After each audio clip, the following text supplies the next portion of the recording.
Frank.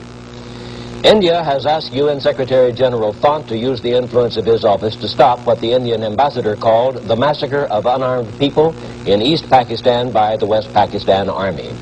Earlier, sources in India said that West Pakistan was continuing to bomb parts of East Pakistan, although the West claimed to have the rebellious province under complete control.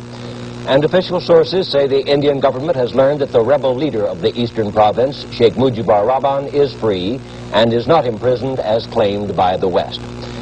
Michael Clayton of the British Broadcasting Corporation was one of many Western newsmen expelled from East Pakistan the day after the shooting started. I was in the lobby of the Intercontinental Hotel in Dhaka last Thursday night when Pakistan soldiers suddenly hauled down the East Pakistan independent flag outside the hotel and burnt it. When I tried to leave by the hotel front door, they pushed me back at gunpoint. The army clampdown on Dhaka had begun. It was a ruthless exercise in intimidating the city's virtually unarmed population. Later on Friday, from the hotel, we watched tanks rumbling through Dhaka's mostly empty streets. Occasionally, a few warning shots were fired to keep people indoors. There had been very little resistance by East Pakistan independence volunteers. An ordeal by fire was the next phase in the army's plan to quell Dhaka's resistance to the central government. Huge fires were started, including the students' hostel and some of the most crowded housing areas. Wrecked cars marked the spot where during the night I'd seen troops demand surrender from local people. Then they fired into the alley and burnt down a pro-independence newspaper office. Trucks of ammunition and weapons were driven away by the Pakistan Army after seizing them from East Pakistan police who'd cooperated with the independence movement. Some East Pakistani soldiers were also disarmed by the West Pakistanis.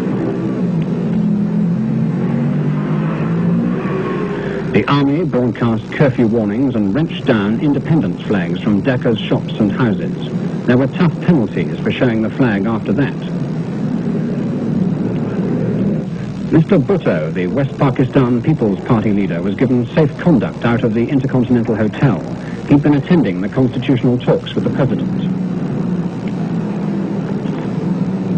The troops warned us they'd fire at cameramen, and this film was shot by a French team from the hotel windows. It's the only film to escape the rigorous searching by the military authority when we were expelled. The president's ambition, he says, is still to transfer power from his army to the people. But that goal seemed remote as the army ruthlessly established its control and inevitably bred still more resentment among the Pakistani community. Even when the curfew was lifted, the troops were to prevent gatherings of more than 5 people for the next 3 days at least. They clearly relished their role as the masters of East Pakistan.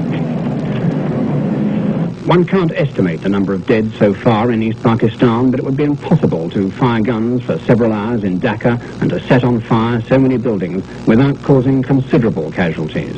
It's a desperately overcrowded community of people mainly living in shanty houses. The prospect of real resistance by the East Pakistanis is much better outside the towns. And if they organize an effective guerrilla force in the country, the East Pakistanis could, in the long run, still make it impossible for West Pakistan successfully to continue its domination from its power base 1,000 miles away. Michael Clayton, BBC News, reporting. Senator Stuart Symington said today the United States should